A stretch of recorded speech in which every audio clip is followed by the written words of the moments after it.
What's good, everybody, and welcome back to the In Between the Sticks podcast. This is going to be episode 4, rightfully so, as I am now the newest and fourth co-host to the show. We do hope that you will continue to share this with the people that you think would listen to it. Share it everywhere that you can. Share it with your friends, your family, anybody that loves football or loves the Titans or is around the area. And hopefully we can continue to grow this and keep going. My name is Kale. I grew up with Drew and Austin and Jared, who isn't here tonight, but we'll still be talking a lot of football, and hopefully we'll get Jared back on the next episode. I think tonight we're just going to be going through some more free agency, as it has been busy since the last episode. A lot of things to catch up on. Might touch on a few additions from other teams, not just the Titans, and then potentially could look into some draft picks as well that we may want to go with, and draft prospects that we like coming out. Yeah, I will. I'll start us off. We did our last episode 2 weeks ago, and truly a lot of, free agency started since our last episode. So there is a lot of stuff to cover, especially with the Titans. They definitely made some moves that I think a lot of Titans fans are happy about. Some guys that are going to step in and have a role for a couple of years, and some guys that are future superstars of our organization. Yeah, but moves that we needed to make too. Mm-hmm. Filling a lot of holes offensively. Interested to see what we do defensively. Obviously, we're in talks with. Last we saw, we were in talks with Sneed. Don't really know what Justin Simmons' situation is looking like right now. But other than that, really looking like Sneed right now. I haven't really seen any other kind of defensive talk. I don't know about y'all. I haven't either. Aside from before, when we were potentially looking at Jerome Baker, and I think something weird must have happened with him. I don't remember seeing any reports necessarily after, but I do think it's like that's somebody that we definitely could have utilized if he was healthy. So I'm wondering if there was something with his physicals that wasn't all the way right, or whatever the case. Because I think he ended up going for 1 year, $7 million or something like that. Yeah, to Seattle. He went to the Seahawks on a 1 year deal.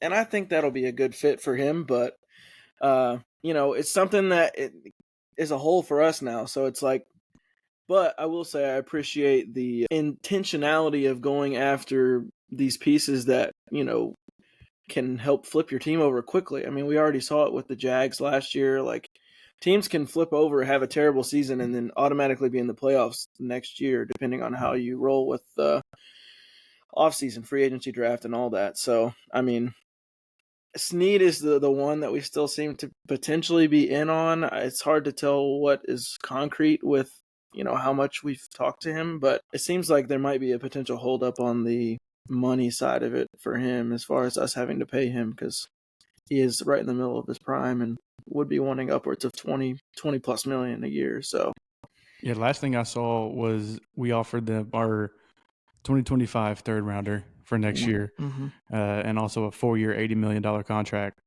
which I think he wants an extra, like you said, 22-ish, around that range. And Kansas City is obviously very complacent with him playing on the tag. So for them, it's obviously getting that draft capital back in for him. Obviously, since he is not technically a free agent, they obviously have to trade him. And then it's like with Sneed, do you pay him that 22? I think you do.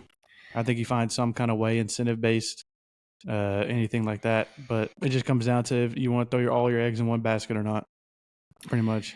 I mean, the way I look at it is, a lot of Titans fans are kind of torn in between getting him or not getting him, because some are like, oh, like if we do that, that's the last move we can make this offseason. But when you look at the other positions that are available, there's in fact nobody that I want to have outside of Sneed. I mean, Justin Simmons would be like okay, but everyone else is like, I'm okay not having them on the roster and going into the draft with cornerback 1, cornerback 2, cornerback 3, a trio between Sneed, Awuzie, and McCreary. And I got to say, that's the best cornerback room the Titans have had maybe ever since the organization was founded. And I mean, that, that kind of makes it to where in the draft, you don't have to go corner. That's another position where, you could come back and get a linebacker in round 4 or a linebacker in round 5. You can be more versatile. But I think he's worth the money. I know Jalen Johnson kind of set the market a little bit. He got paid $19 a year. Yeah. Jair Alexander, I believe, is currently the highest paid corner, and he's at $20. So he is wanting about 21 to 22. I think Ramsey's up there too. Yeah, I think Ramsey's also at 18 or 19. But I'm pretty sure Jair is the highest paid corner in the league at the moment. Well, and Jalen Johnson's kind of setting the market for the new slew of corners, if you will, because I mean that was a couple of years ago, even when Jalen, or was it 1 or 2 years ago when Ramsey got that? I don't even remember now. I think it was 2 years. 2 years ago with the Rams. So I don't know. I mean, I think I'm on board with it.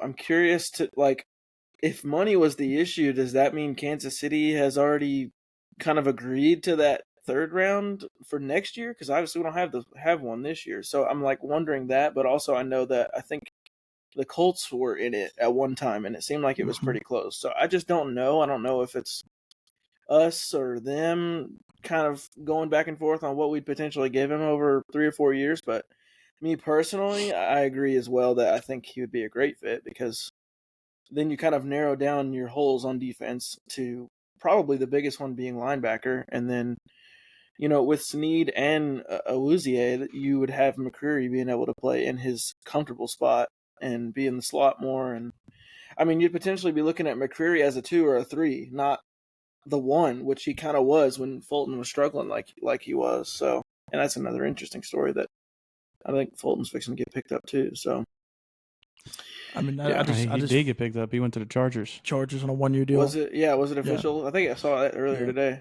They didn't give the money. He turned down the Rams. I know he turned down the Bengals, and I think another team, and he settled on the Chargers. Because he's young. Like he still has a lot of potential. I feel like we misused him a lot last year. I know he got a lot of hate from the Titans organization. Yeah. And, Mike Vrabel many times was kind of bashing him in front of the media, which was really bad in my opinion. But he kind of, he's still young. He's still got potential. And, when he's playing good, he's playing good. But he played not great last year. So I think a lot of that too, just not to cut you off, but I think a lot of that too is like scheme.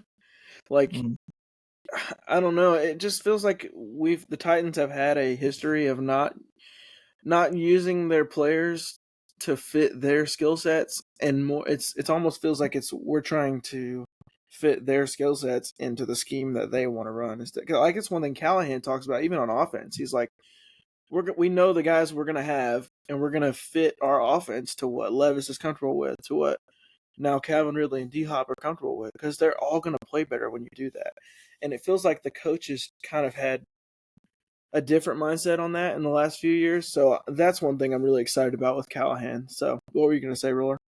I was just going to say, I mean, I agree with you. I do think it's 100% scheme, but I also think the league is just changing so much, in a sense that like speed is becoming more and more like what people are going for.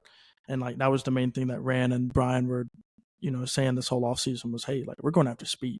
Like speed kills. Speed wins games, and speed is the difference maker between corners and wide receivers and your skill players. So, Christian Fulton, like he was semi-fast, but I think we're looking for more speed and more versatility and more playmakers to say at the cornerback position, which can technically go into our next segment, which is on the topic of free agency. I know we made a few moves that we're happy about. Titans were pretty aggressive in like the first couple of weeks of free agency, and then a lot of other teams made a lot of good moves. But let's start off with so you have to pick one player that we have brought in. That's like kind of your favorite player we brought in this offseason, and then one player from another team that you feel like is a very good fit for that player and very good for that team. Was a good move for that team. Drew, if you want to start us off. I'll let our new co-host start first. Oh, that's a good idea. KP, start us off. Well, since you threw me out of the bus with the intro, I guess I'll have to. Honestly, I was kind of going back and forth in my head, and I have an idea that, the other one I was thinking about will potentially get said, so I won't do that. But I think I'm going to go with Cushenberry for the one that we picked up. I think he's 25 or 26, and obviously knows a lot about or has heard of the, what do you call it, the stature or the experience that Bill Callahan has. And that was immediately what he said in the press conference. And knowing that he already is very talented and putting him at the anchor of your offensive line in a hole that's really been a hole since Ben Jones left.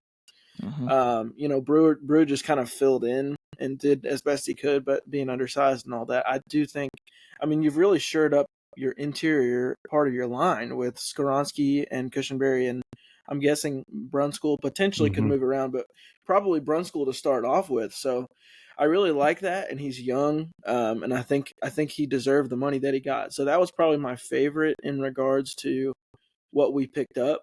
And hopefully, we'll potentially get into this later, but hopefully we kind of add to that in the draft.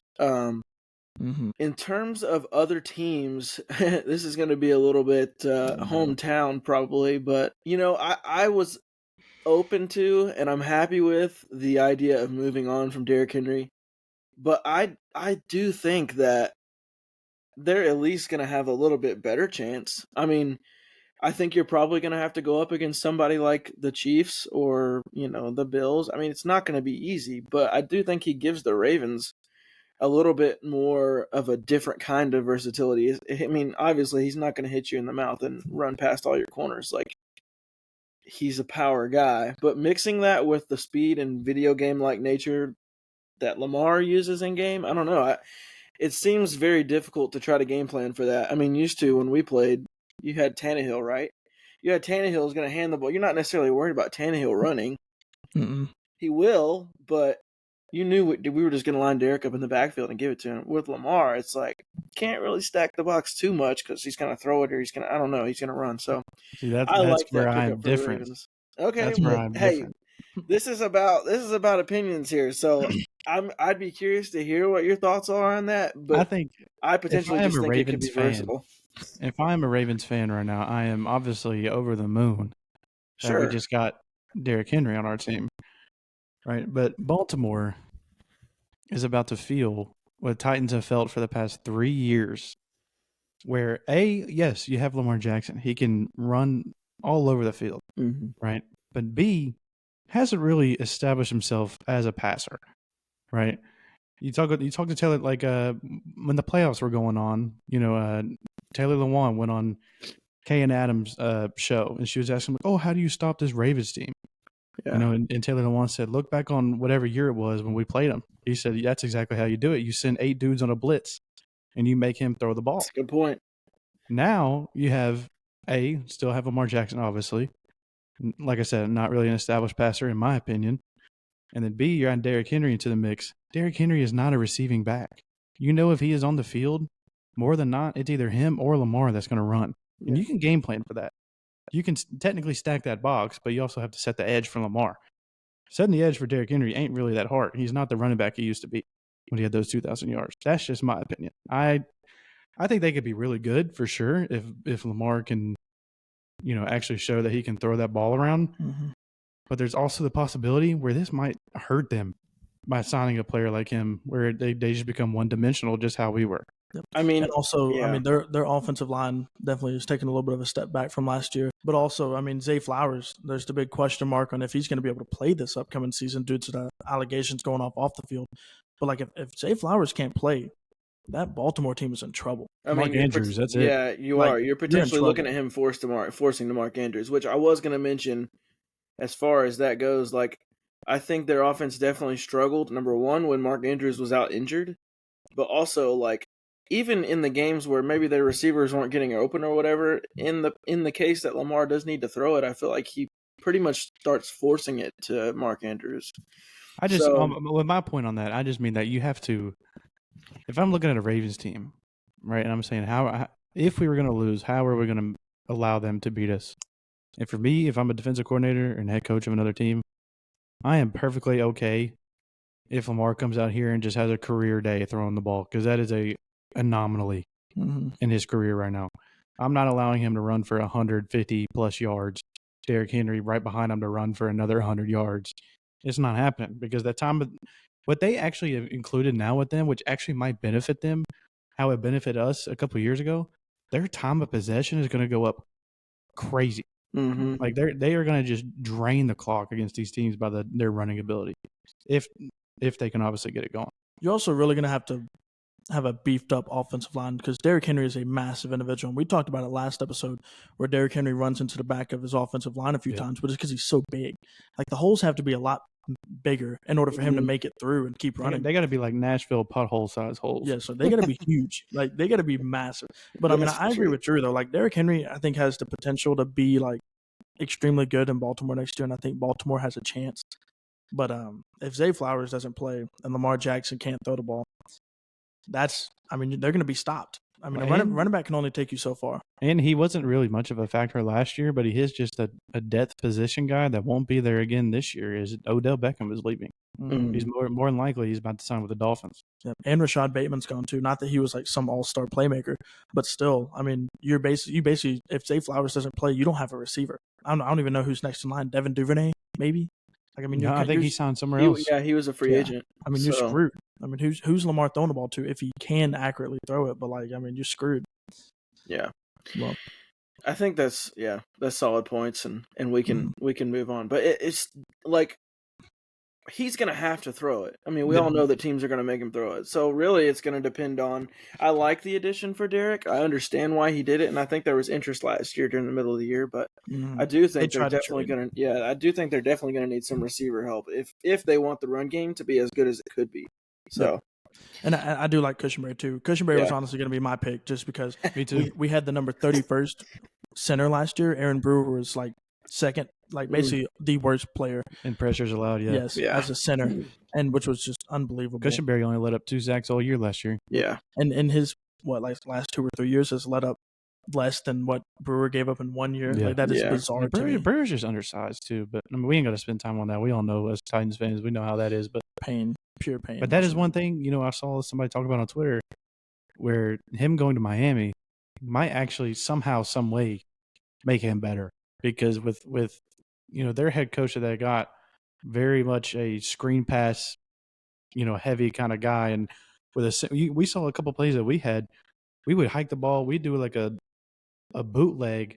And instead of pulling our guard to come smack the defensive end, we were pulling Aaron Brewer, our center, to come back and pick up that guy in the back. So like you can move your center out there on some of these screen passes with the Dolphins to like Tyreek or somebody, especially with Aaron Brewer, who's a smaller guy and that can move a little bit, and that might actually benefit them. Yep. They do that up-tempo offense, that very fast pace, so that's really going to help them having another like versatile, offensive lineman because he is fast. He's undersized, which means he's moving faster than your traditional offensive lineman is. So, I mean, he will thrive in a more fast-paced offense, but he was not a ground and pound type of center, which is what we tried to use him as last year.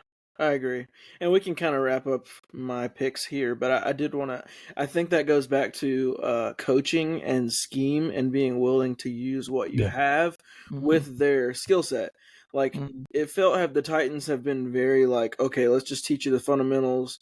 We're going to make sure we're prepared in that way. But it's like when you have undersized center and you have a left tackle that's not a starter, you just have all these issues, and you have to find a way to make a game plan fit them. You can't just say, oh, well, the best offensive line in the league does it like this, so we need to work like this. It's like, oh, they're not as talented as the best offensive line in the league. So I like Callahan's idea of just being able to build this whole thing. And I think Denard Wilson's going to be the same way. Just build it around the skill sets of your players. Drew, you want to go next? Yeah, I'll go. I was sitting here. I was going to try to sit here and pick a pick, whatever. I'll just go with the obvious. Calvin Ridley. Yep. I mean, some crazy sign. I mean, I didn't see us in the talks for him at all. The only thing that you would see, was it was obviously he wanted to stay with the Jags. A couple other teams wanted him, but there was one tweet I saw where it was like, but there is a dark horse involved in this. Yeah. And honestly, it was the Jags fumbled. I mean, they fumbled. I agree. The whole thing with it was, I know that like he had to wait till Wednesday to sign or whatever because of that pick that they were going to have to send the Falcons if they re-signed him. Yeah. And they just took too long. Yeah. They took too long, and Brand said, you know what, let's full send it on him. We sent him that bag, and obviously he accepted. And, obviously, I know, Kel, you and me have seen it. I don't know if you watched them or not, but both of his opening press conference and the interview that he did with Mike Keith. Yeah, Mike Keith. Yeah. Were phenomenal. Mm-hmm. I mean, and Amy Wells, any of y'all watching or listening, y'all need to go check those out. I mean, as a fan, it gets you excited. He wanted, he wanted me. I wanted to go block for him right then and there. To me, he feels like a guy that he obviously has a lot of confidence in himself, and he's shown that he can be a number one receiver. It's just I feel like with the Jags, because he how long was he? He was obviously there last year. And he was there. Was he the year that he had to sit out because of the gambling They stuff? traded for him that year, but he couldn't play. But he couldn't play, so he missed basically 2 full seasons, and then came back and he wasn't pleased, but he still had 1,000 and 8 touchdowns. I mean, 1,000 yards, 8. Yep. I mean, this is the thing. When he was in the Falcons, I forget who their other receiver was at the time. They had Julio at one point. Yeah. It might have been Julio then, because his best season, I mean, he had 1,300 yards and 9 touchdowns when he had another dynamic receiver beside him, and now we have him paired with D-Hop. Yeah. I mean, as a defense, what do you do? Especially if Treylon can come out of the shadows this year. Who do you guard? Treylon, love you, buddy, but by week 5, if you're not showing any improvement, that's going on the marketplace. And my Oilers one I got from you is on the marketplace, but it's either the marketplace or the fireplace. We don't have a fireplace, but we'll build a little campfire outside. We could throw it in the J-Rob snake pit. That's what we can do. J-Rob snake pit down there. But join anyway, J-Rob. Back to the Calvin Ridley. Like I said, I feel like he wanted a team to finally believe in him as the kind of player that he believes in himself to be, and we did that. And it's like he said, he's like, y'all guys got a player. He's like, y'all got a dude who's going to go out there and work and he wants to demand the ball, which is something that, other than AJ, we really haven't, obviously D-Hop, but he had that one little mishap last year. I think it was on the sideline they showed where him and Will were getting into it, but I think that was just a veteran thing for him, where he was showing his rookie QB trust me, I can run a different route on this concept that's better for us than the play that we called. And God really said the same thing. He's like, I'm technically a vet now, and he's still got, like you said, he's 29 on paper, but he feels like he's 25 in real life because of those the year he sat out, and then he was out half the year last year or something like that with injury or something. No, he played every game last year. Did he? Yeah, he did. He said he missed 2 seasons. I don't know. He had the one. So he had the gambling. So he had the gambling one, which was a full season, and he also had the year of COVID. He took the year off. That's right. Okay. Yeah, because he was going through a lot of mental stuff. Yeah, so he took because the betting, the gambling stuff was with Atlanta. He was on their team when he sat out. So but I think anyway, going back to the interview though, he's definitely confident now, but I think Mike Keith did a really good job of. First of all, that video was cool that he was able to show him. Yeah, but it almost looked like he kind of reminded Calvin of why he plays, and there is a team that wants you, and we know we're going to be able to use you. So, and of course, there's familiarity with Nick Holtz and everything. So, I'm happy for him. That was going to be the other one I'd potentially pick. So, I'm really excited. I still think he's probably top 5 receiver route running wise, and maybe top 10 just as far as overall. I mean, the dude's a ridiculous route runner. Yeah, he would have had a better year last year too if Trevor Lawrence wasn't so inconsistent. Trevor Lawrence fell off after the first 9 games. It's like we were saying last week. It's just, and he said it in his interview. He was looking around. He wanted to come back to the Jags, and he's looking around. They just signed Gabe Davis. Yep. Right. They still have Zay Jones. Yep. They got Christian Kirk, Evan Ingram too. Evan Ingram, he sat there and he's like, man, there's a lot of us in here, and he's that guy that wants the ball, and he's not going to get that in that room. But he's also with us going to help us tremendously, obviously in the past game, but scheme wise, him and D-Hop able to exchange both sides of the field. Even in Treylon too, they can all play slot, they can all play out wide. It's just, I think it's going to be an amazing year to finally see us give a QB freedom to do what he wants. Will Levis is excited. I'll just go ahead and end it here. But for my outside one, I was looking here, might be a sleeper take, but it's somebody that we wanted. I know we've talked about him multiple times that we wanted to sign. I know exactly who it is. You probably do. But anyway, going to a team that honestly did another player extremely dirty. And my pick will be Zach Moss going to the Bengals. Okay, that is not who I thought you were going to say. Who do you think I was going to say? I'm saving it because that's what I'm going to use. That's definitely a sleeper.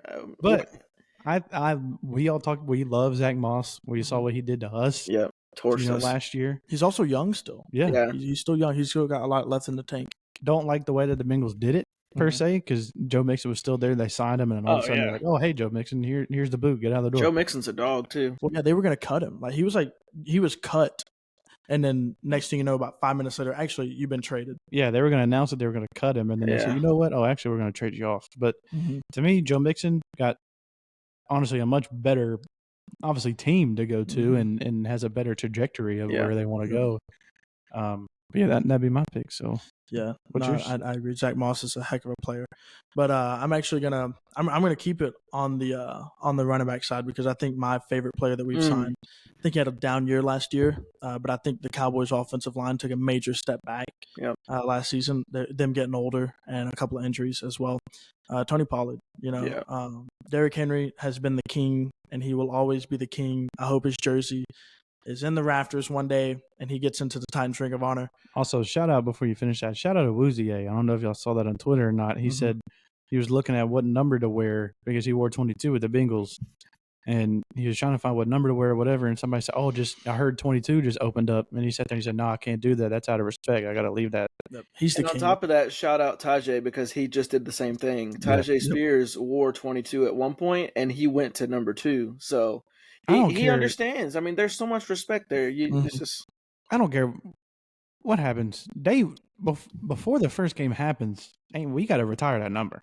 22 better be retired. It's got to be. He's the best running back we've ever had in our franchise. And at this rate, he's still got gas left in the tank. If he goes another 2 or 3 years in Baltimore of playing really good football, I mean, he could be a top 10 running back of all time. Just of how dominant he is. Just like Jared said, he's only 500 yards away from being our all-time rushing leader. He has everything else. And minus the Super Bowl, he's stacked up a Hall of Fame type career in a matter of 6 years. Because you got to remember, he didn't play much in the first couple years. He sat behind DeMarco Murray. Exactly, and shout out DeMarco because he had a great year that year. But it's just he didn't even get those consistent snaps until later on. So, and I also think personality wise, he could potentially come back and retire with us. We'll see. I would love that. I would love that too. Who knows? So, but back to Tony Pollard. I think that one thing that Titans fans were getting sick and tired of seeing over the last 2 to 3 years, obviously the ground and pound scheme with Mike Vrabel was just too predictable. I was tired of seeing the run pass, the handoff to Derrick Henry up the middle for negative yards every single drive, first down. It was too predictable. I think now that you have Pollard, and one thing about Pollard is he is a fantastic pass blocker. Yep. He is substantially good at pass blocking. Tajay wasn't bad either. No, Tajay's not bad either. But that's what I'm saying though. You can now open this offense up. If you were Callahan, you were stoked because you can now open this offense up, and it doesn't matter who you have on the field. You can have Tajay or Tony Pollard on the field, and the defense is going to have no clue what you're doing. We're not going to be predictable. You see 22 trotting onto the field. Oh, Derrick Henry's getting the ball. Stack the box. You see Tony Pollard walking to the field. You see Tajay Spears walking to the field. You don't know what's going to happen. You don't know if we're passing, running the ball, play action. Who knows? Yeah. Tajay, I loved Tajay last year. I do too. I mean, phenomenal rookie season. You couldn't really ask for more sitting behind a Hall of Famer, and not being the guy on your team. But when he went out there, man, he made sure of his opportunity to show out. And I'm looking forward to that pairing for sure. Tony Pollard, like I said, I don't know who's running back one come season time, but to me, I was saying it to one of my coworkers, I don't really think we're going to have a label on it. I think it's just going to be a tandem duo that's just in and out, in and out, in and out. Yeah, I'm hoping it's going to be kind of like a mirror of the Lions backfield where one drive David Montgomery's on the field, one drive Jahmyr Gibbs is on the field, and they're just rotating. Because I feel like you really can do that with both of those guys because they're so similar in their game. So who's going to be your outside guy? Yeah, my outside guy. So my outside guy, people are going to hate this. I'm sure people are going to comment. Y'all are about to hate it too. But I'm going to go with a player that I actually was very high on for the Titans. You probably know who I'm talking about already. I was super high on it. We were talking about it like last episode or the episode before free agency started, that this was somebody I wanted the Titans to look after because all we wanted was speed. We want speed. We want people that burn up the field at 4.2 speed and get open. Insert Marquise Brown, Hollywood Brown to the Chiefs. Are you kidding me? You just gave Pat Mahomes, a guy that is basically Tyreek Hill 2.0, except younger, who only on a 1-year deal, which is a very good deal for the Chiefs, on a 1-year deal to basically just torch teams over top and let Pat Mahomes air the ball out. And they still have Mecole Hardman too. And Rashee Rice, who was an absolute stud as a rookie last year. I mean, Kansas City might be like obviously they're back-to-back champions, but like they Three-peat. might be back in like their Tyreek form. Especially if L'Jarius Sneed stays with the Chiefs, they will three-peat next year. Without a doubt, they will three-peat. There is not a team that can cover anyone in that offense, and that defense is elite. Yeah, it is. Honestly, thought you were gonna... Steve Spags is a defensive coordinator, y'all. Like he had them boys whooped into shape last year, and Chris Jones is back. Like, good they luck. Returned everybody. They didn't lose anybody. They basically returned their whole team, and they're adding guys in free agency, and then they're going to add guys in the draft. Like, they're only going to get better. Hey, it's matter insane. of fact, that's more reason to throw the bag at L'Jarius. Like, exactly. We got to look at him somehow. Exactly. So I want him on the team. We want that elite guy on our team. That's not who I thought you were going to pick. Who did you think I was going to pick? Aziz. Oh, Aziz. Yeah, I mean, Aziz as well. I mean, everybody wanted Aziz, but the Texans offered him too much money. Yes. 13 a year, like, that's too much. Not it's for the same that thing. Price tag. It's basically the same thing that we did with Ridley. Yeah. You know, I mean, I imagine we definitely had talks with Aziz coming back. Autry's a little different. I don't know if we really maybe had some negotiations. I imagine we probably threw him a very low ball number, if anything. Yeah. And then, I mean, the dude put up numbers. I mean, he's mid-30s right now, but I mean, he still put up his best year. Yeah. Yeah, he had numbers. Anyone beside Jeffrey Simmons is going to have a good year, if we're being honest. Jeffrey Simmons is too big of a playmaker, and he's such a focal point that offensive lines have to, like, we got to focus in on this guy, that it gives everyone a chance to get a one-on-one, and Danico Autry just wins the one-on-ones. I mean, it's true, but I do think a guy like a Sebastian Joseph Day has an opportunity to come in and prove himself a little bit. He's a little bit younger than Danico, but he's going to have the help of the fact that Jeff is going to get doubled, because you got to look now. I mean, there's a couple of guys, but Jeff is kind of turning into the AD now. I mean, Donald's not here anymore. So I think Jeff's going to be looking to take over that role of best defensive tackle in the league. So they won't ever give it to him because he's on the Tennessee Titans. But that's true. Unless we start winning a lot of games, he'll never be in the top 5. I guess we can now also cover people that we haven't named out of that segment. But yeah, picking up one that I thought of, Kenneth Murray. Kenneth Murray was a steal. Me personally didn't know a lot about him when we signed him, but from everything that I looked at on Twitter and everything from Chargers fans and even our insiders, is pretty much he's going to be a younger, more athletic version of Aziz. Not the greatest coverage guy from what I've read, but with a scheme that hopefully we'll have, because I read that he's like phenomenal in the blitz. Yeah, and that he just headhunts, and that's what. Oh yeah. That's what he said in his. He also had a little tiny segment interview with Mike Keith. And he's talking about, he's a headhunter. He just wants to go, and he's like Aziz. He's a thumper. He wants to go and just hit dudes. And I think with Denard Wilson, with hopefully the scheme that he brings us, where we're blitzing a lot more and changing up the way that we blitz. Like, you look at those years that we were making our runs in the playoffs. I feel like a lot of the times we were getting 1, 2, 3 sacks a game from Elijah Molden, Logan Ryan, people like that that were corner blitzing, and I feel like we just stopped doing that. We weren't sending our nickels there at all. Yeah, we don't give enough looks, I don't think, on the blitzing. Well, I mean, we don't give enough looks, period, but definitely blitzing. I mean, running. Can you imagine running stunts all the time with a Danico, with a Harold, with a Jeff? I mean, like, you got to get Jeff on the move, because he's going to get doubled every play. You got to give him more opportunity to potentially get a one-on-one. So. Yeah, and that's the thing too. Like, I mean, Harold Landry and Arden Key, I mean, they got to step it up this year. I mean, if Simmons is getting double teamed, you gotta win your one-on-ones. I don't care if you were injured. I don't care that you had to get more in shape or like get used to it. Like, if you've got a one-on-one and you're getting paid the big bucks, you gotta win sometimes. That's like, true. I think he kind of started to play like Harold again. Yeah, I was about to say, like, to be fair, he had a good last half of the year. Like, he was actually getting pressures, getting sacks. I think it was just one of those things where which I'll have to go back and look at. I can't really remember that much, but I don't know if, like, that first half of the year, obviously he was coming off the ACL. We maybe not wanted to give him enough, or just like a lot of snaps at one time. But, that last half of the year, he was getting a lot of snaps, and he was showing that, he was comfortable. He was feeling good. Yeah. So I'm very excited. I'm hoping that he can go back to that Harold Landry form that he was before the ACL tear.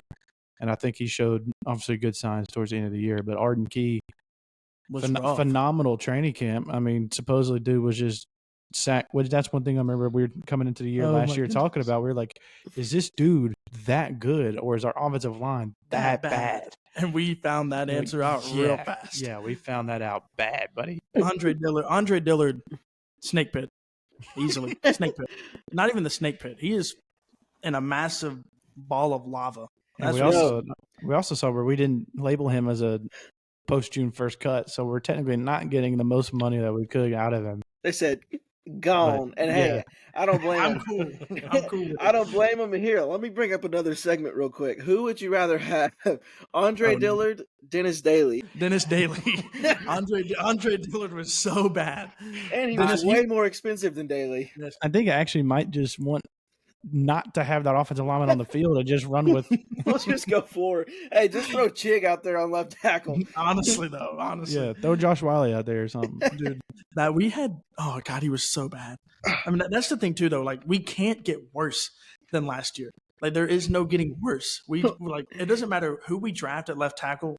We got 10 times better. Before you do that, we said that after Dennis Daly played tackle for us. So I'm a little bit weary of saying we can't get worse, but surely. At least we weren't the Cardinals and we traded for him. So that is like, true. what?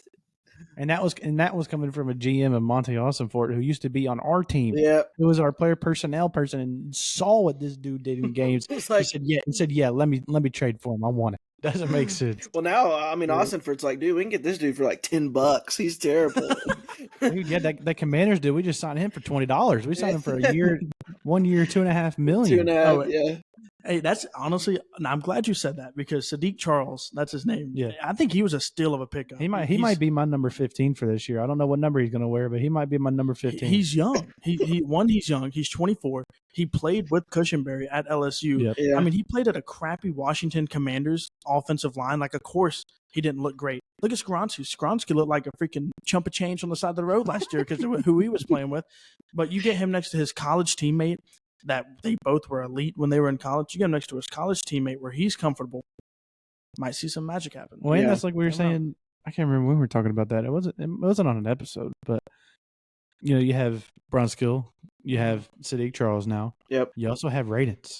Yes. And Jared brought up a point in one of the episodes where he felt like Vrabel would never let Radens get comfortable at a position, that he was always moving them around.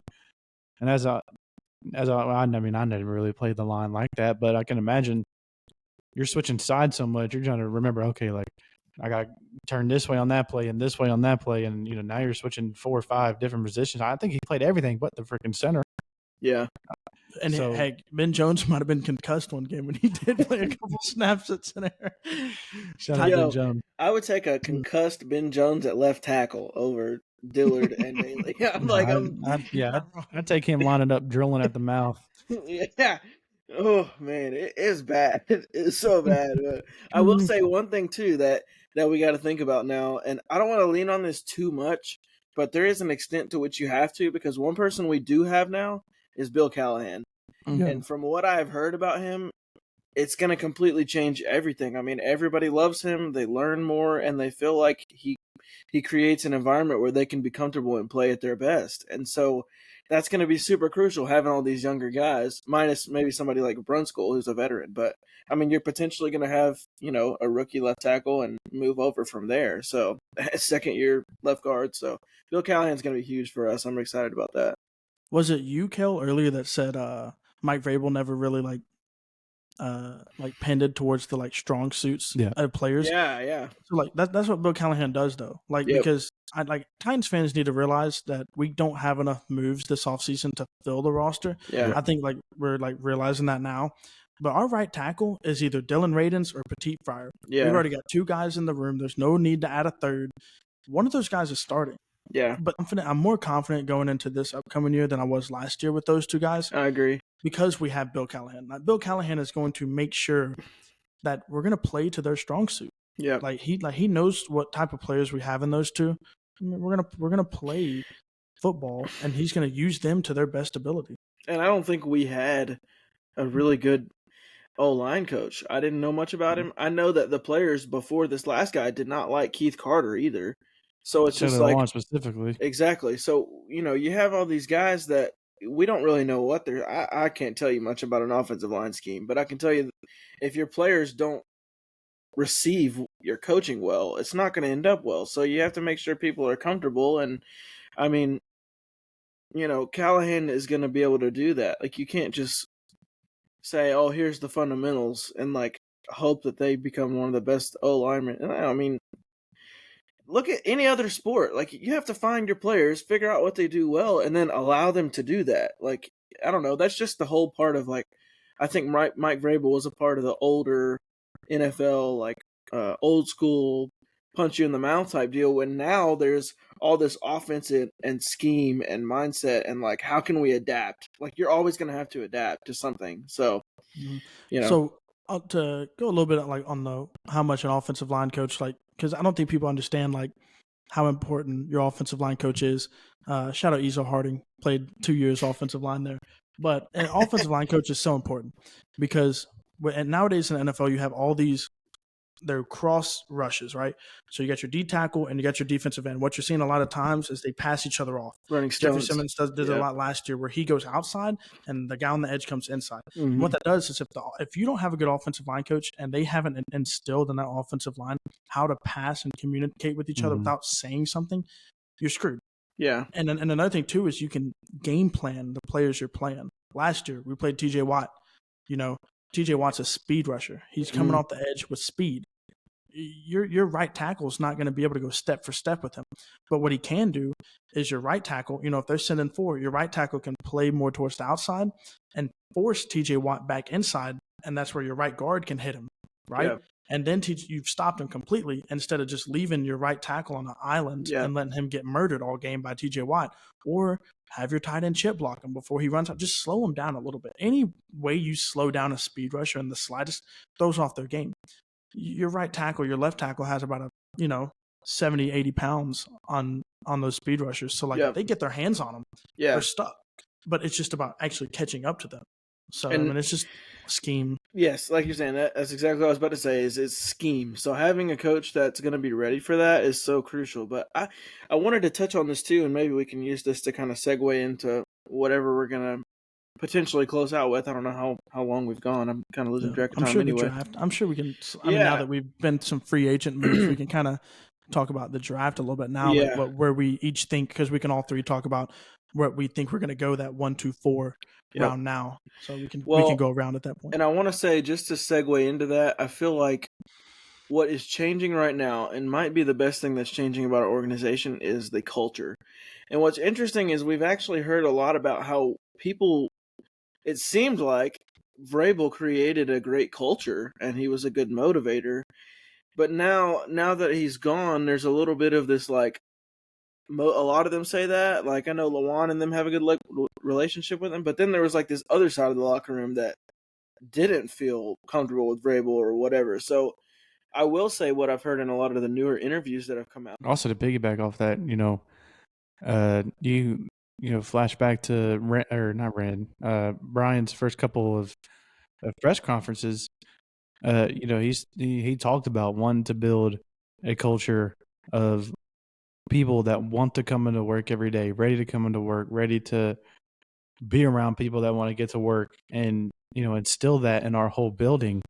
And you can tell, like these free agents. I know Awuzie said it. I'm pretty sure Cushenberry said it as well. Ridley even said it. I know that's one I remember. That he's talking about. You look at our coaching staff, pretty much all brand new. And they're guys that, you walk in, they're like, oh, I met this coach earlier, this coach earlier, this coach earlier. And it's like, these are a group of coaches that they said that they just want to get after it. They want to start going and start practicing right now and all this kind of stuff. And they said, that energy, Tony Pollard even said, he wanted to come here because of the coaches and how, encouraging and just determined they were to get to work and to win, where he's like, it feels different compared to another team where their coach has been there 10, 15 years and everything kind of feels the same each year and in and out and stuff. He's like, this is just a brand new start. And a lot of the free agents that we signed, they're all saying like, Tennessee's an up and coming team, which I was very surprised to hear, to be honest. Obviously we had that success a couple of years ago, but I wouldn't imagine, a Tony Pollard, a Calvin Ridley or anybody like that would sit there and say, "Oh, that we're an up and coming team." Also, I mean, it's another thing too when it's the mentality, right? You want to be able to come in here and you want to have a winning mentality. We're trying to get KP back on here. Give me a KP, sec. not sure what happened with KP. Keep going. A little bit of a network issue there, but you want a winning offense, right? You want a winning team. You want a winning mentality, and every coach that we have hired comes from a system where they were winning. You've got Brian Callahan, who comes from the Bengals, who were just in the Super Bowl 2 years ago. They win. They know how to win games. He knows how to run an offense to win games. You look at the Ravens and Denard Wilson. They were just in the AFC Championship this past year. They know how to win games. That is a coach that wants to come in and win. He doesn't want to settle for 7 wins, 8 wins a year. He wants to come in and win Super Bowls. And I think that's huge. But we'll wait on Kel to get back in here before we start talking about a little bit of the NFL draft. But I'll talk about personally like some of the prospects and whatnot that I think the Titans should be looking at and potential kind of trade value that we can get, or just main things going on with the draft. I think L'Jarius Sneed plays a big part in what we do in the draft. I think that if you get L'Jarius Sneed, you can kind of go. You don't have to go corner at all.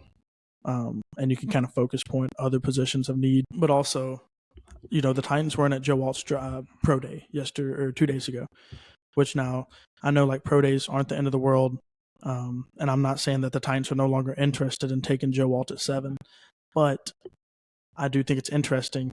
We were at Alabama's pro day, right? Out of all pro days. So, you look at their top 4 prospects they have coming in. You got Dallas Turner, edge rusher, best defensive player in the draft, who will be there at 7. Don't be shocked if Dallas Turner is a Tennessee Titan at 7. You got J.C. Latham, who is probably the best 1-2 right tackle behind Fuaga, the right tackle from Oregon State. And then you also have Kool-Aid McKinstry, star cornerback at Bama. And then you also have Terrion Arnold, who was the cornerback that lined up beside him last year. I don't think that you have a chance to get Terrion Arnold because I think he goes too early in the first round. But I do think that there's a potential that Kool-Aid McKinstry falls in the second round due to his Jones fracture in his foot that he had to get surgery on. But he just ran a 4.4 with that fracture still existing. He ran a 4.4, like I think it was somewhere, but it was hand timed. So, you don't have a very accurate unofficial. Time. Yeah, unofficial 4.43 to a 4.47, which for a cornerback his size is very, very, very solid. I mean, that is a very solid time. But, I mean, another thing, too, I'm very disappointed that the Tennessee Titans don't need a running back because Jalen Wright, shout out Tennessee, is an absolute stud of a running back.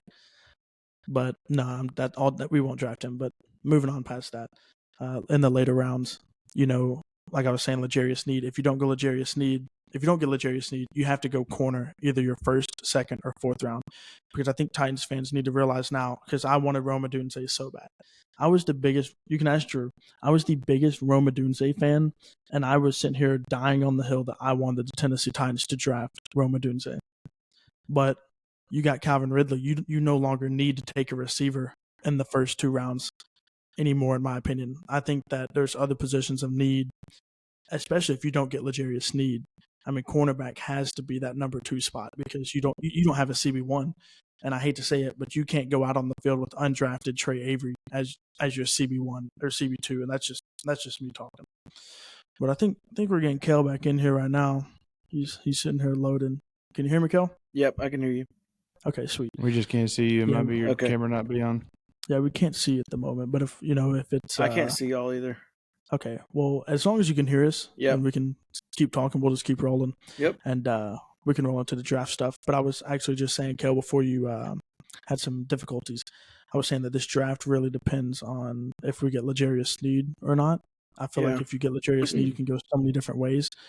But I was also saying that if you do get him, you don't have to touch the cornerback room at all, and it allows you to go other places.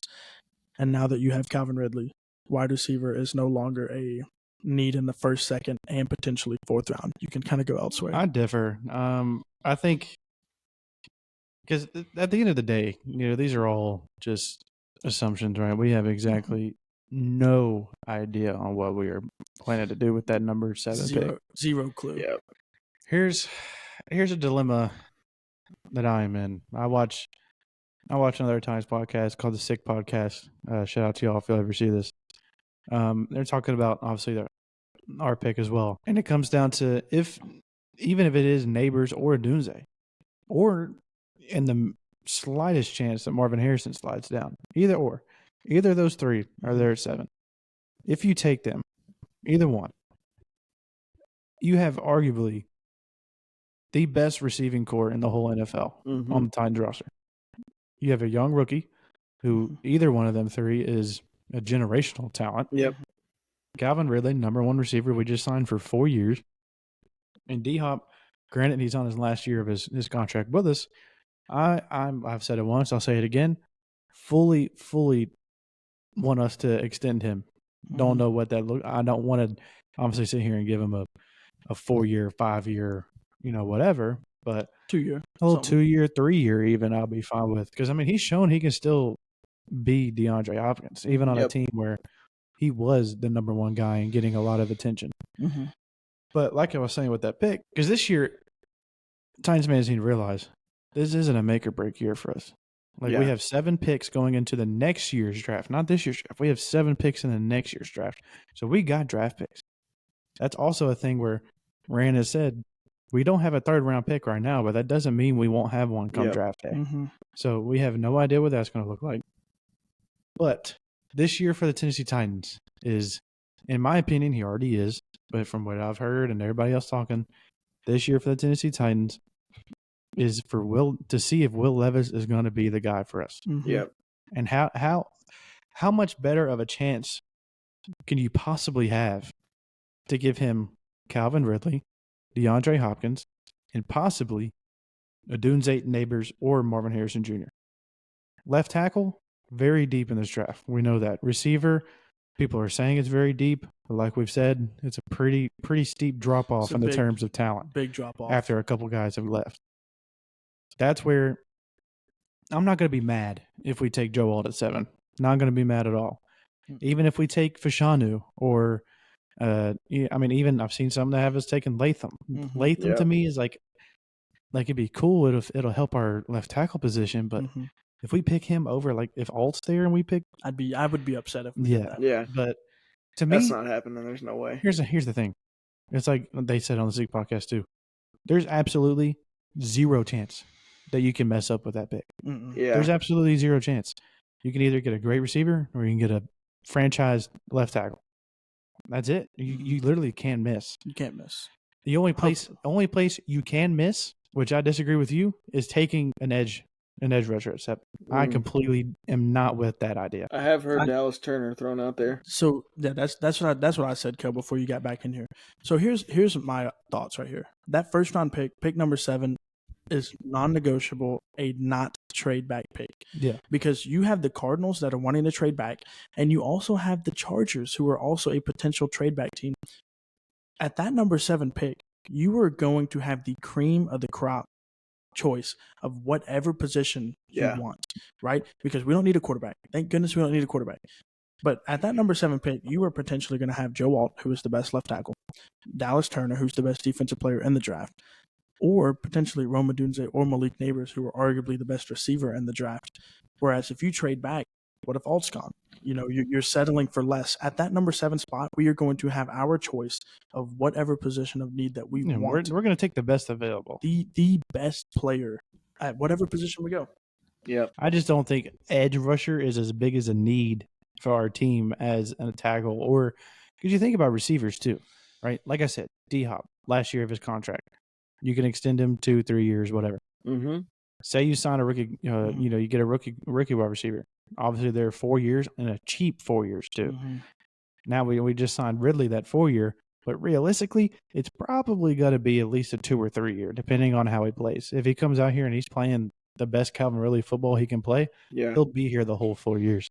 But if he's not, then I could see him gone by year 3. Yep. So at that point, do you take that rookie receiver and maybe D-Hop leaves after this year? We have no idea. So now you have a rookie receiver and you have Calvin Ridley for at least another 2 years. Yep. And then you come down to a point of, okay, what if Calvin's gone? Well, now you have a, that's where it comes iffy because you'll have Will Levis' contract expiring by that time too, so we have to pay him. You have to pay Tajay too. You have to pay Skoronski. We're here in another window where technically we can't really miss, but we got a hit on these picks. Yeah. I mean, I just look at this draft and like it really all comes down to L'Jarius Sneed. Like, because if you don't get Sneed, you have to go corner in that second. I'm perfectly fine with going corner, even if we do get Sneed. I'm fine with that fourth rounder being a corner. Yeah, I disagree. I think that if you get Sneed, that allows you to go first round. And like I will live and die on the fact that Arden Key is not the guy. He's not the guy. He is a rotational piece that he can occasionally get onto the field. Maybe once a drive or maybe even like once every 2 drives. Just because the type of player that he is. That's why we were trying to go after Chase Young. That's why we're in the market for potentially signing Jadeveon Clowney.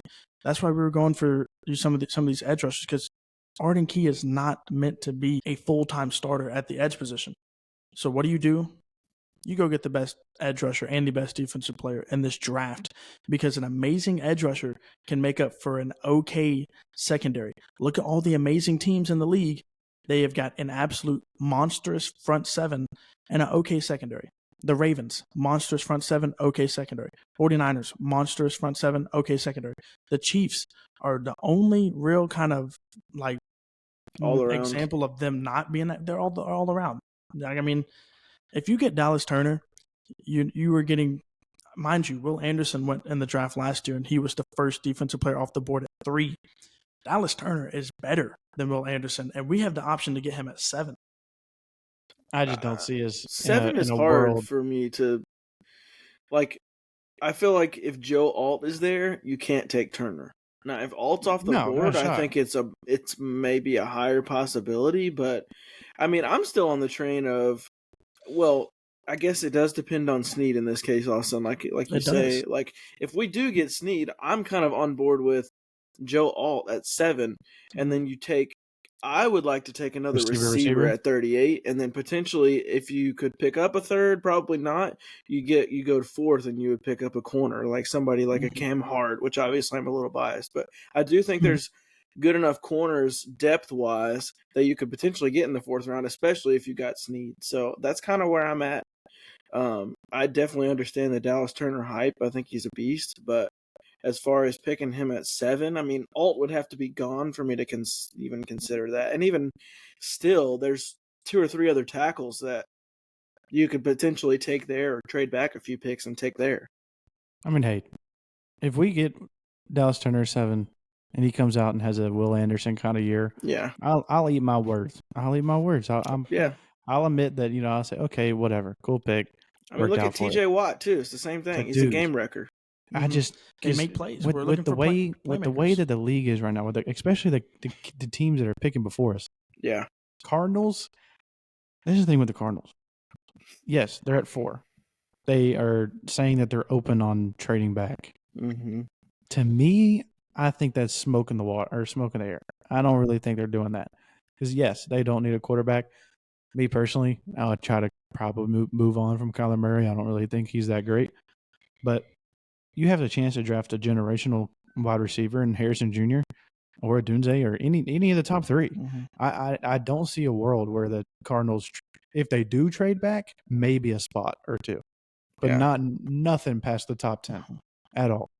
And with us, I know a lot of people are like, oh, well, we can trade back for some of these teams that want a quarterback. We're not going to get those calls because you have the Giants in front of us who have obviously shown that they want to go cornerback or quarterback. And they're wanting to move up. Yeah, there's going to be like 4 quarterbacks taken before our pick. It's like you said the other day. The spot you want to be right now is number 5. You want to be the Chargers because they don't need a quarterback and they can get a lot for trading back for somebody that wants to move up and get one. Yep. Vikings, Broncos, Raiders. And they're actually the only ones that I'd be potentially worried about picking up Alt, but I do think they need more help at receiver. Chargers are just weird, man. They can go in so many directions. Nobody really knows. But I think after just watching what they just did, letting Keenan Allen go to the Bears and letting cutting Mike Williams, they got to go wide receiver. I mean, I'm sorry. You can't go out there. Justin Herbert. I think they'll definitely go with Neighbors. I think they're going to go Neighbors. I think I think Cardinals will go Harrison. Chargers will go Neighbors, and then Giants. And then Giants is a toss-up. Do they go J.J. McCarthy? They've been really interested in him. Mm-hmm. They've been really interested in Jaden Daniels. Who knows? Or do they go receiver? Either way, there's a possibility where we are sitting there at 7. Our Tennessee Titans is on the clock, and we have a choice of Joe Alt, Odunze, Neighbors, or Harrison Jr. Mm-hmm. Who in the world knows? But that's what we're looking at. Check what that is. He just sent a post by JPA. No way. What is it? I think we just got L'Jarius Sneed. Oh my goodness! Are we breaking this breaking news? No, I'm playing. The Titans are trading for superstar Chiefs cornerback L'Jarius. Oh my God! What do we give up? The Chiefs are getting a 3rd-round pick in 2025 and swapping 7ths for this year with Tennessee and for L'Jarius Sneed. Oh my goodness! This year. You heard it here, but you heard it here. Hold on, you heard it here. Hold on. So we're sending over our 2025 3rd-rounder. Next year's 3rd-rounder, and this year we're swapping our 7th pick. So we're getting their 7th-round pick, and they're getting ours. Them. Yeah, we did. Oh my God, we just and it says, and Sneed will sign a new contract with the Titans. We're back. If y'all did not believe Rand Carthon when he got signed last year, I want you to sit there and look at yourself, bro. Let him cook. I wish Brandon Sudbury was here so we could get him with the pots and pans. Dude, when I heard my app, I don't know if y'all can hear that in the recording, bro. My Apple Watch, I'm sitting here and all I hear is ding, ding, ding, ding, ding. I heard the one right before you said something, bro. And I looked down and oh my, did it say anything about a deal on there? Adam Schefter, bro. Adam Schefter doesn't say anything about the money deal. Please. Ian Rappaport, Adam Schefter, they got to tweet it right now. Somebody's got some sort of money. They did. I'm sending it to you right now. What is it? 21 a year? 21? No, not the details yet. I don't see it, but they. I mean, it's for sure happening. And while Sneed will sign a new contract, I mean, this is going to be 3 or 4 years. It's going to be a 4-year contract. It's going to be a 4-year. Massive. We were just talking about this. It's going to be Joe Alt. This draft is determined if we get L'Jarius Sneed, and he is now officially a Tennessee Titan. Okay, so let's Joe Alt. Okay. So this is kind of crazy. So right now we just got L'Jarius Sneed, ladies and gentlemen. You heard it here. Probably not here first because I don't know how long this is going to take to edit. But you heard it. I mean, we just got breaking news. I mean, that was a live reaction. You need to make sure when you edit that we hear the ding. That was fire. That was crazy. So anyway, what do we do now? I say Alt is 7. First, lock it in. Yeah, I mean, now you have to go Joe Alt. We just got Alt is gone. You go receiver. Yeah. So we just I just want you now have we just got the best center free agent. We got a very good running back free agent. We just signed arguably a top 5 corner in the league. You go get the best left tackle in the draft and one of the best left tackle prospects we've seen in the last 5 years, and you say, "Sorry, Kel, excuse me for cussing. Fuck it. Who cares what else we do?" Dead. Sorry for cussing. Sorry, brother. Anyways, per my parents, we can open this segment now. This is a segment my parents want me to open called "That's What You Get." And for the first segment of "That's What You Get," it goes to the Indianapolis Colts because we just snagged L'Jarius Sneed from you because we're the only 2 teams that were in the running. Yeah, we just degeneration X'd the crap out of the Colts. So I'm just waiting on the money piece. I don't think that's going to come out for maybe another day or 2. Probably not, but who gives a crap, bro? Adam Schefter said L'Jarius Sneed is a Titan, bro. Give me Joe Alt. Dude, I can't stop smiling. Oh my gosh, let's go, bro. What's happening? What's even happening? Sorry, neighbors. Sorry, if you were asleep, you're not now. It's 11 o'clock Eastern time. You're awake now. Sorry to all the podcasters that are listening to this, and all of a sudden it got really loud because that was hype. Yeah. That's a headphone user warning. Yeah, for sure. For sure. But God, man, that just because like I said, we don't necessarily need. If we didn't sign Ridley, it'd be a Doomsday Neighbors, Harrison Jr., whoever's there for sure. But we just got Ridley. I'm saying Joe Alt all the way. Joe Alt, welcome to Tennessee, baby. You are a Tennessee Titan. That's cooking. This is another thing. I want to reiterate.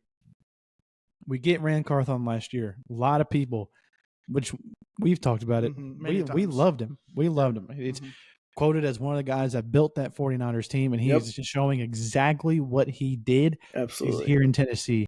And dude, all I can say is thank God we don't have Mike Vrabel as our Tennessee head coach. Rand Carthon, you really outdid yourself. You really outdid yourself. You, J-Rob, if you've ever in your life see this, I don't know how you will because you should be in prison for what you did to us.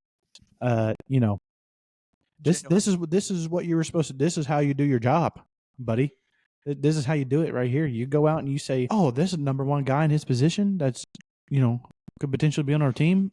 He wants $20 million a year. Yeah, I'll pay him that. I'll pay him that to get on our team. I'm not going to try to give him 16 with incentives. That sounds like deja vu. I can't even believe what I'm saying.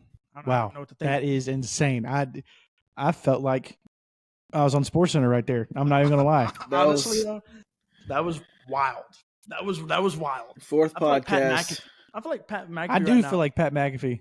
I do. With the little money, whatever. What does he say? No, it was You've been paid. No, they did a Brinks truck this year. Oh. It was a bag alert. Yep, bag alert, and then it just shows the deal. Like they said, "Oh." Yeah. I love Pat McAfee, bro. If you ever see this, Pat? Yes, Pat's awesome. Shout out Pat McAfee. Legend, man. Even though you were a Colt, still a legend. Still a legend. He was a Colt, but he was a punter, so he really, Yeah. He's a cool punter, that's for sure. I don't even know what to. How do you even? I mean, there's nowhere to go after that. That's. I mean, we might just have to end it on that big of a high note. I mean, holy crap. We might, and let me just say this because bro. That's why I'm speechless because we were a minute or two removed from talking about L'Jarius Sneed being the centerpiece for what we do in the draft. Knows, man. Rand just knows what he knows. He's watching. He's watching somewhere in between the sticks. Rand Carthon's watching. No, but what I'm saying is, I wish I could see him right now. I'd give him the biggest dap up possible. Oh, for sure. Hey, he's in the kitchen right now. That's where he's at. He ain't coming out anytime soon. Let me see. He's seen something crazy. I've seen a Twitter account that people are saying is his, but it might be a burner. But I've seen it too. Funny. And while you're looking at that, what I want to say is with L'Jarius Sneed, with that addition, this is when he signed. That's when he signed Calvin Ridley. Yeah, with the addition of L'Jarius Sneed, where I potentially, or where I, in my opinion, stand is Joe Alt at 7. Yep. Unless something happens and he's gone. I've seen rumors that the Giants or the Chargers could potentially pick him up, but I feel like that's less likely right now. If he's gone, you pick your best receiver. Joe Alt, though. I've got my concerns about the Giants because the Giants gave up 85 sacks last year as a team, which we only gave up like 65. So they gave up 20 more sacks. So their offensive line, and we know how bad our line was. That hurts to say only 65. Yeah. This is another Schefter just put it out. He said Titans and franchise cornerback L'Jarius Sneed have the framework of an agreement that they have been working on for days. It'll be formalized after Sneed passes his physical and will make him one of the highest paid cornerbacks in NFL history. So I hope it's we're throwing him the bag. I think it's going to be like 22. You know, Rand's smart. It's going to be 20. I'm saying it right now. You heard it here first. It's going to be 24 a mil, 24 a year. It's going to be 24 a year. You heard it. I mean, the highest corner right now is like 20 or 21, and it is Jair Alexander. So this is where we can segue into this now. We can have another topic before we end. What does this turn, or what does the Chiefs defense look like now? Well, they still got Trent McDuffie, and he's a dog. Yep. They draft a corner. I mean, they have a first rounder, and the corners are dropping in this class. You got Marquise Brown, so you can go receiver in the second round. I wonder what our pick was in the 7th and what their pick was in the 7th for us to swap. I'm sure it was super late. Like they had a later pick than us. Well, yeah, because they were in the Super Bowl, so they had the dead last. They had like the last pick in the draft, and we probably had the early. Hey, but you know what that means? We're gonna find our Mr. Irrelevant, bro. Hope so. Hopefully. Maybe Notre Dame's got a good offensive guard that can be the next Quentin Nelson that nobody's discovered yet. Yeah. I don't know, but that was crazy. So I believe I've been thinking about getting another jersey. I'm buying my Roma Dunze jersey tomorrow. Yeah, let's not do that because I'm doing it. Yeah, because what happened with your AJ Brown jersey? It's still here. I meant like what happened when you bought your AJ Brown jersey? He got traded. He got traded a month later at the draft. I'm thinking obviously I could play it safe. I can go Will Levis. I could play it safe. Mm-hmm. I had an idea last year. I was going to get a Ryan Stonehouse because I feel like ain't nobody got a Stonehouse. But do I get a L'Jarius Sneed? I mean, that's crazy. Or Simmons. I mean, well, no, because I wanted somebody that not the friend group has. I mean, you could get Pollard. You could be a little freaky with it. Or Spears. I could do. Yeah, I can. I mean, Calvin Ridley too. I mean, you could get a Calvin Ridley jersey. Ooh, yeah, I could. That could be nasty. That could be very nasty. Wow, but what an off season so far for the Tennessee Titans. I mean, this is. If you would have told me this 6 months ago, I would have said, "Wake me up." Yep. my alarm clock will be going off, and I'll be waking up right now. I just want to say that for the past week, I've been sitting here waiting for this day. Yeah. I've been waiting to hear that the Tennessee Titans went through with this trade. The whole thing you're hearing is like, okay, it's the Titans, it's the Colts. Titans are kind of slipping out. Yep. Oh, Titans are back in. Colts are slipping out. Yep. I did see today, which thank God. I mean, oh my God, Rand. I can't believe it. But anyway, I saw where it was like we were the only team left Mm-hmm. in talks with him. So because I mean, we offered him a 4-year $80 and a third round pick, and he said no. Well, the Chiefs said no. No, I think he said no. Well, the Chiefs said no to it all, but also looks like we lost KP again. Yeah, but we're good. But I think just throwing in an extra, obviously that extra pick, we probably upped his contract more. I mean, it's above 20 because that's what we gave him. He didn't want it. If he's going to be the highest paid corner in NFL history, I mean, I just can't think back far enough. But I mean, obviously, like money's way higher now. And Jair Alexander's getting 20 to 21 a year, 21 and a half maybe. So it's at least 22. So, I mean, it could be upwards, like you said. Dude, I can't believe that actually just happened. When I saw Brad said JPA and then like 3 other messages, just ding, ding, ding, I said, check it right now. My phone was going crazy in my pocket. I said, what is going on? Anyways, ladies and gentlemen, that has been episode 4 of In Between the Sticks. We hope you enjoyed. We sure did. Obviously, it's been great adding our boy Kel along for the ride. Jared wasn't here for this episode, but definitely should be here for the next one. We're also on, for you that are listening on Spotify, we're also going to be releasing these on potential YouTube and TikTok, and maybe creating an Instagram for it as well and posting reels and everything with that nature. So if you want to follow us or just even look it up, we'll probably get those accounts created here in the next couple of days. But yeah, a lot of great things this episode. Just Titans got L'Jarius Sneed, best corner in the game right now. Going to be obviously our number 1 guy. B, added Kel to the pod.